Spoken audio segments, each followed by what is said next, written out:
नमस्कार, India news देख रहे हैं आप और मैं हूं आपके साथ पुनीता सिंह। बुलेटिन की शुरुआत और बात करेंगे हिंदुत्व पर।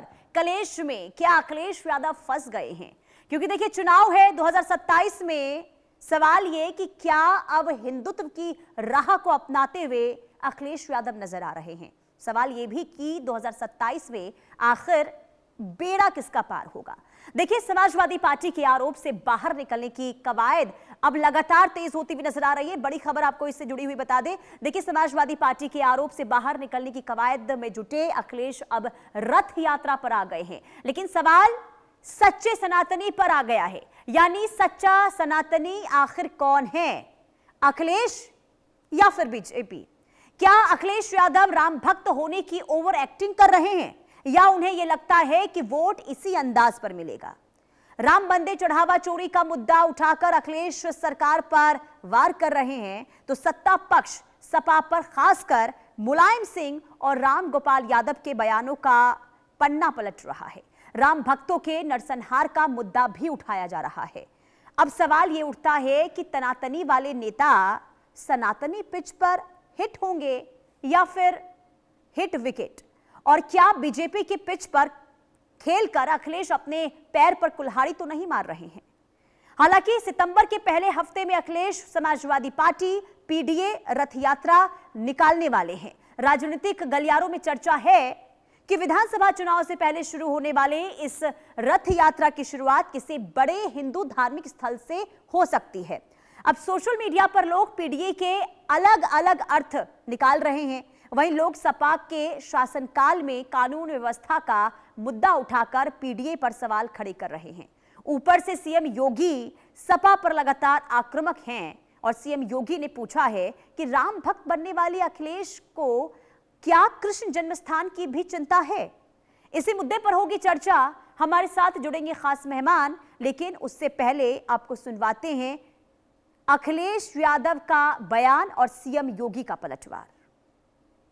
लेकिन उससे पहले आपको सुनाते हैं राम गोपाल क्या कुछ कहते हुए नजर आए हैं। बाबरी मस्जिद पर कोई परिंदा पर नहीं मार सकता तो नहीं मार सकता। फिर भी मुलायम सिंह के चलते जिन्होंने बाबरी मस्जिद को छूने की कोशिश की, वो गुंबद पर चढ़ तो गए लेकिन उतर नहीं सके। ये रिकॉर्ड है और इस बात का समाजवादी पार्टी और उसके नेता को न कभी अफसोस था और न रहा है न रहेगा। चाहे उसको मौलाना मुलायम सिंह कहें, चाहे मुल्ला मुलायम सिंह कहें, चाहे हिंदू माने चाहे हिंदू न माने, चाहे हिंदू वोट दे उनको चाहे न दे।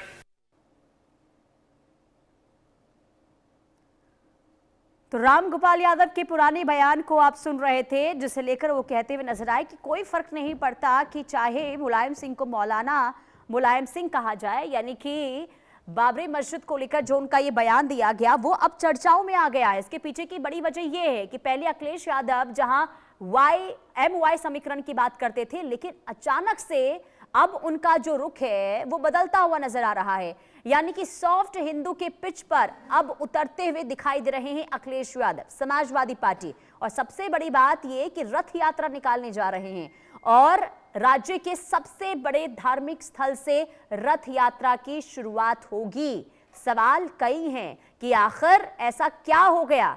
क्या चुनाव की वजह से क्या अखिलेश यादव ये समझ गए हैं कि अगर हिंदू नाराज हुए, अगर सनातनी नाराज हुए तो कहीं सत्ता उनके हाथ से निकल ना जाए, जिस वजह से अब सॉफ्ट हिंदू की राह को अपनाते हुए अखिलेश यादव नजर आ रहे? क्या इसके पीछे की वजह, ये जरा समझ लेते हैं। हमारे साथ मेहमान जुड़ चुके हैं।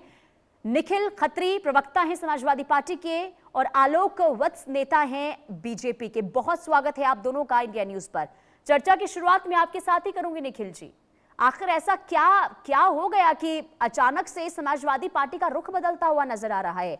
आखिर बीजेपी के पिच पर क्या आप समाजवादी पार्टी जो है वो उतरती हुई नजर आ रही है? क्योंकि इससे पहले तो कभी ये सुना नहीं गया रथ यात्रा, धार्मिक स्थलों का रुख, या फिर अखिलेश यादव मंदिरों का रुख करते हुए नजर आ रहे हैं।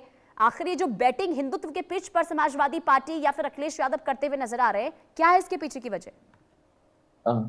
अब पुनीता जी, सबसे पहले आपने एक बात बोली है कि बैटिंग हिंदुत्व के पिच पर कराई जा रही है, तो ऐसी बात कुछ नहीं है। भारतीय जनता पार्टी तो अपने नैरेटिव में भी विचल चुकी है। अगर आप अयोध्या की बात करें तो अयोध्या में सिर्फ सिर्फ और सिर्फ श्री राम ने समाजवादी पार्टी को अपना आशीर्वाद दिया था, इस हमारे अयोध्या में हम जीते। तो इसके साथ साथ हिंदुत्व की कोई बात नहीं करना चाहिए। क्यों? क्योंकि ये कोई मुद्दा नहीं है, क्योंकि हम सब एक है, और अगर हम सनातनी है तो हमें कोई नहीं बदल सकता है। पर भारतीय जनता पार्टी के लोग सिर्फ और सिर्फ धर्म को बीच में लेकर आते हैं। ये वही लोग हैं जो धर्म के नाम पर जनता को लड़वाते हैं और धर्म के नाम पर हमारा बंटवारा करते हैं।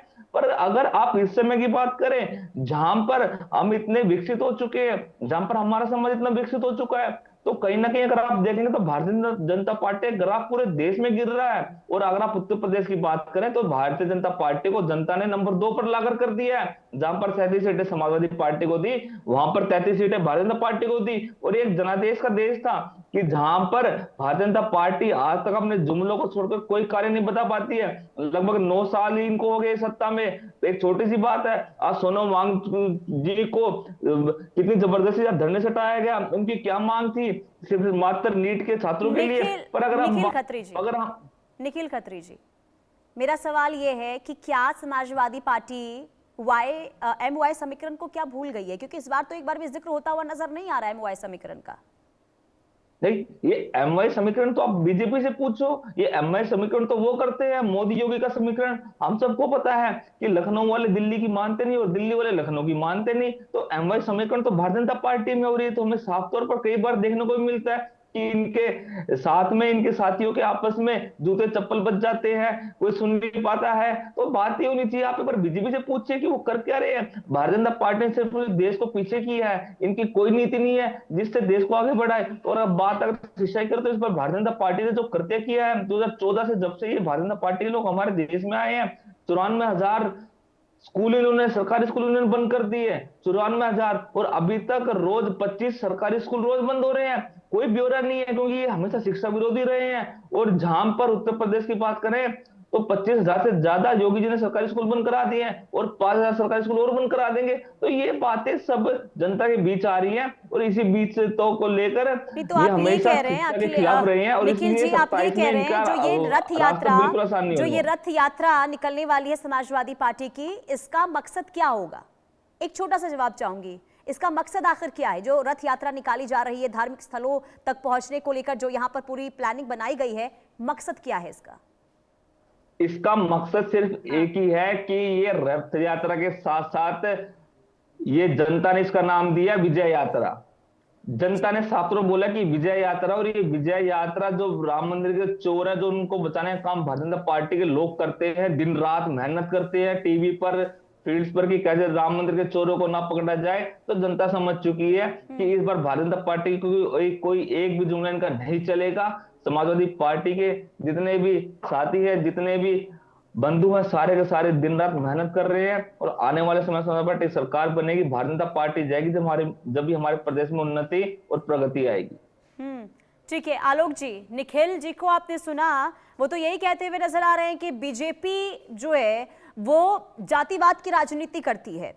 सवाल ये कि जो इस वक्त हम अयोध्या को लेकर हालात देख रहे हैं, आपको क्या लगता है कि नुकसान इसका बीजेपी को होगा? और साथ ही साथ जो निखिल जी ने कहा है उसका भी मैं जवाब आपसे चाहूंगी।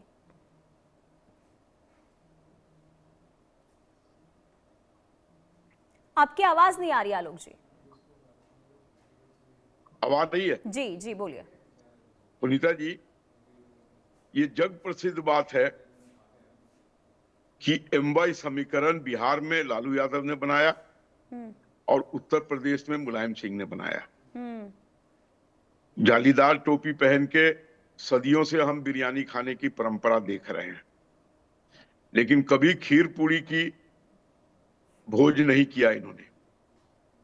जिन्होंने राम के अस्तित्व को नकारा। अब आप बीच में नहीं बोलिए, बीच में मत बोलिए, क्या बोल रहे हैं? आप बीच में मत बोलिए, ये आप बीच में नहीं बोल सकते हैं। नहीं, ये बिल्कुल गलत है। मैं नहीं बोलूंगा, व्यक्तिगत टिप्पणी मत करिए। ये बिल्कुल गलत है, आप बीच में नहीं बोल सकते। आप डिबेट की गरिमा को खराब नहीं कर सकते हैं। तो व्यक्तिगत टिप्पणी मत करिए। बोल रहे थे तो मैं सुन रहा था। नहीं, आप बिल्कुल नहीं बोल सकते हैं बीच में। देखिए, जिन्होंने राम के अस्तित्व को नकार दिया था, जिन्होंने राम भक्तों पर गोली चलवाई थी, आज वो किस मुंह से बात कर रहे हैं? रही चोरी की बात, मैं मानता हूं कि राम मंदिर में चोरी हुई, लेकिन उसके लिए हम हाथ पर हाथ धर के नहीं बैठे रहे। हमने त्वरित कार्रवाई करके SIT का गठन किया और लगातार लोग जेल जा रहे हैं, लगातार उनसे पूछताछ जारी है और आने वाले समय में छोटे से बड़े मछली तक पहुंचकर हम इसका पूरा पूरा पर्दाफाश करेंगे और जो भी लोग इस अनैतिक कार्य में संलिप्त थे उन सबको जेल के हवाले करेंगे और कानून के राज में वो उनको नहीं बख्शेंगे। लेकिन बात रही अब पीडीए की, तो पीडीए इन्होंने जब एमवाई समीकरण दरकता हुआ दिखा तो इन्होंने पीडीए बना लिया। पीडीए में अभी कुछ दिनों पहले लखनऊ में मायावती जी की एक विशाल रैली हुई थी, सारे दलित वहां थे उनके साथ, तो पीडीए से इनका डी खिसक गया, अब ये पीए पर रह गए। लेकिन अभी तक ये समझा नहीं पा रहे हैं देश उत्तर प्रदेश की जनता को कि बचा हुआ पीए क्या है, यहाँ अगड़ों का क्या समावेश है, यहाँ महिलाओं का क्या समावेश है, कुछ नहीं बता सकते उसके ऊपर। अब ये राम चंदा चोरी के बहाने ये चाह रहे हैं कि हिंदुत्व पर प्रहार करें, लेकिन पहले आप राम मंदिर में जाइए, वहां दर्शन कीजिए, आप पहले उसको मान्यता दीजिए, तब आगे की बात कीजिए।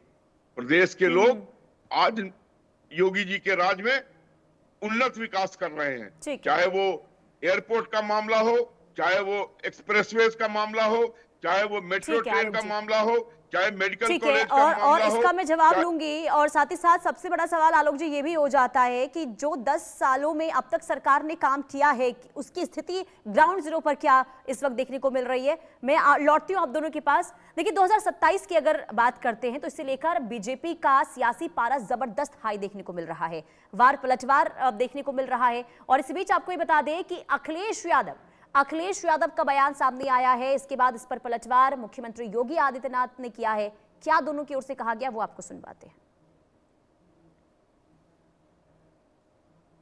जो कुछ खबरें आ रही हैं, जो कुछ लोग देख रहे हैं, बहुत दुखद है, लोगों को बहुत ठेस पहुंची है। प्रभु राम के प्रति श्रद्धा और उनके प्रति जो लगाव है भारत के लोगों का, वो हम कभी किसी से तुलना नहीं कर सकते। लोग कभी ये स्वीकार नहीं कर सकते थे कि उनके चढ़ावे के बारे में भी ये खबरें आएंगी। सरकार ने एसआईटी जरूर बनाई है, लेकिन क्या एसआईटी को निष्पक्ष काम करने देंगे, ये भी एक सवाल है बड़ा। आज कोई संकट नहीं है बहन और भाइयों। एक समय था जो लोग आज आस्था की वकालत करते हुए दिख रहे हैं, ये लोग 2017 के पहले जय श्री राम बोलने पर लाठी मारते थे, गोली चला लेते थे, गोली चलाते थे, कावड़ यात्रा को प्रतिबंधित करते थे, श्री कृष्ण जन्माष्टमी के आयोजन को रोकते थे, रामनवमी की शोभा यात्रा नहीं निकलने देते थे, धार्मिक स्थलों की संपत्ति पर कब्जा करते थे।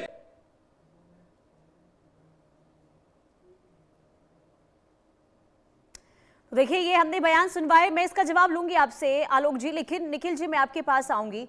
देखिए अभी अयोध्या मामले को लेकर अब जो जांच चल रही है उससे भी समाजवादी पार्टी संतुष्ट नहीं है, लेकिन मेरा सवाल ये होगा, क्योंकि देखिए इससे पहले हमने जो बयान सुनवाए थे रामगोपाल यादव के, उसे लेकर मेरा एक छोटा सा सवाल। और क्योंकि देखिए 1990 का वो बयान आपको याद होगा, मुलायम सिंह का नहीं होगा, नेताजी का बयान, तो मैं आपको याद दिला दूं, अयोध्या के संदर्भ में बयान दिया गया था। कार सेवा करने के लिए जो लोग पहुंच रहे थे उनके संदर्भ में बयान दिया गया था कि वहां पर परिंदा भी पर नहीं मार पाएगा, ये बयान था। इन बयानों की चर्चा हो रही है इस वक्त क्योंकि हिंदुत्व के पिच पर समाजवादी पार्टी आ गई है। रामगोपाल यादव ने भी ये बयान दिया था और ये कहा था कि मुलायम सिंह यादव को भले ही मौलाना कह ले या फिर कुछ भी कह ले, हिंदू वोट दे या ना दे उससे कोई फर्क नहीं पड़ता। लेकिन अब जाकर ऐसा क्या हो गया समाजवादी पार्टी में कि अब पूरा का पूरा रुख ही जो है पार्टी का वो बदलता हुआ दिखाई दे रहा है। क्या आखिर क्यों ये, क्योंकि देखिए ये तो पूरा का पूरा जो नैरेटिव था ये तो बीजेपी का था ना, अब बीजेपी की राह पर क्यों चल रहे हैं?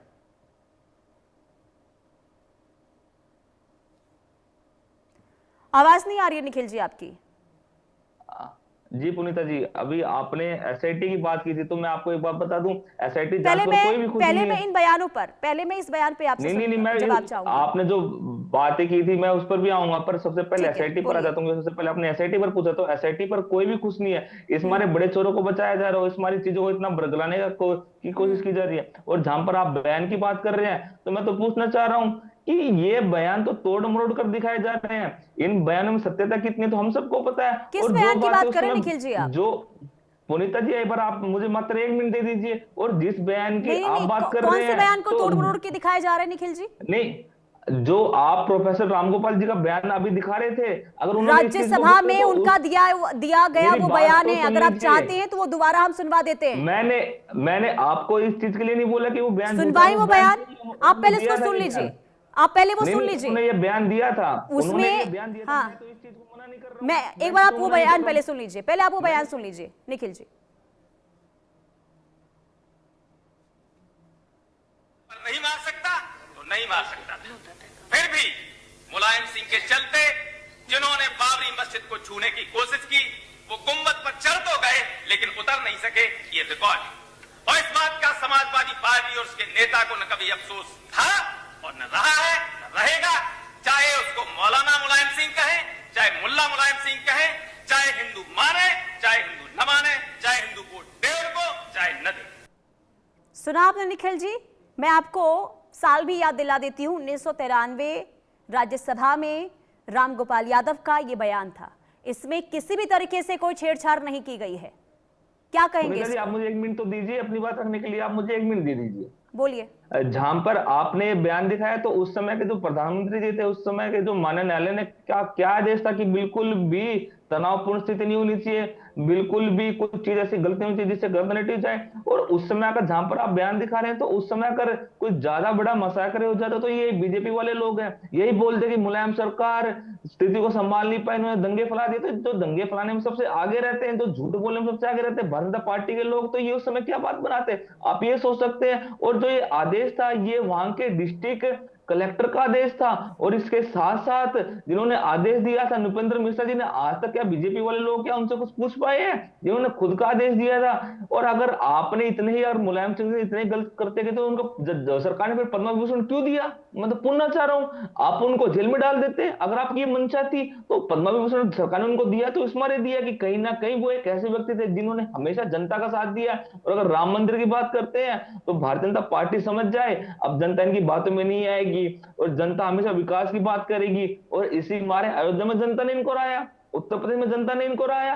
और जो बयानों की बात आप करते हैं, ये बयान उस समय के थे, और उस समय जो स्थिति थी वो हम समझ पा रहे हैं। अगर उस समय का अगर कोई डिस्ट्रिक्ट जज अगर ऐसा कोई एक्शन ना ले पाता, तो स्थिति किसके द्वारा, किनके द्वारा बनवाई गई थी? ये जो गोली चलाने का आप बता रहे हैं ऑर्डर, ये ऑर्डर हिंदू का वोट मिले ना मिले हमें कोई फर्क नहीं पड़ता, ये बयान है उनका। वो जिला प्रशासन का ऑर्डर था। प्रोफेसर साहब ने बात बोली, वो बात अलग है, पर जिला प्रशासन का ऑर्डर, वो बात अलग कैसे हो गई? और उसके बाद अब आप उसी पिच पे तो उतर गए हैं ना। नहीं पाते हैं। अब आखिर हिंदू की याद कैसे आ गई? क्या आप लोग ये समझ गए हैं कि सनातन को नाराज किया, सनातनियों को नाराज किया तो खामियाजा भुगतना पड़ेगा? इसके बाद अचानक से हिंदुओं की याद आ गई।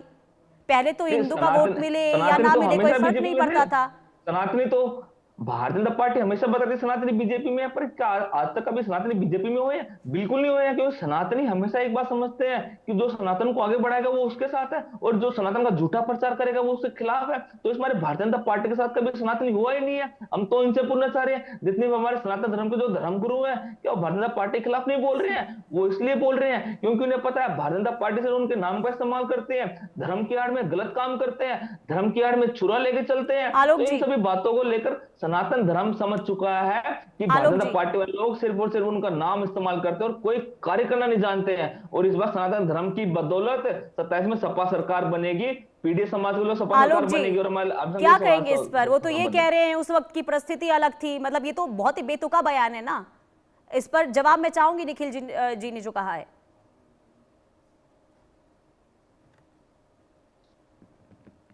आपकी आवाज नहीं आ रही, एक बार आप आपकी आवाज नहीं पहुंच रही है। ये राम गोपाल जी के बयान को टाल गए, उस पर ये कुछ नहीं स्पष्ट बोल पाए और कह रहे हमने कुछ नहीं किया।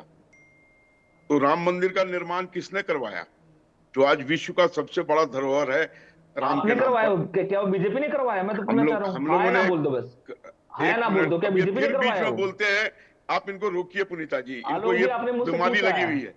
नहीं, आप बीच में खाली नहीं बोल बता दो, क्या सकते। बीजेपी ने बनवाया था राम मंदिर? आप है ना, मैंने बता दो। कहा ना, वो हमारे ही समय में हमारे परिश्रम से, हमारे लोगों चलिए के ठीक है, अपील माफी से के साथ आप न्यायालय दोनों को का रोकना क्या? चाहूंगी। फिलहाल समय इतने की इजाजत देता है। बहुत शुक्रिया इंडिया न्यूज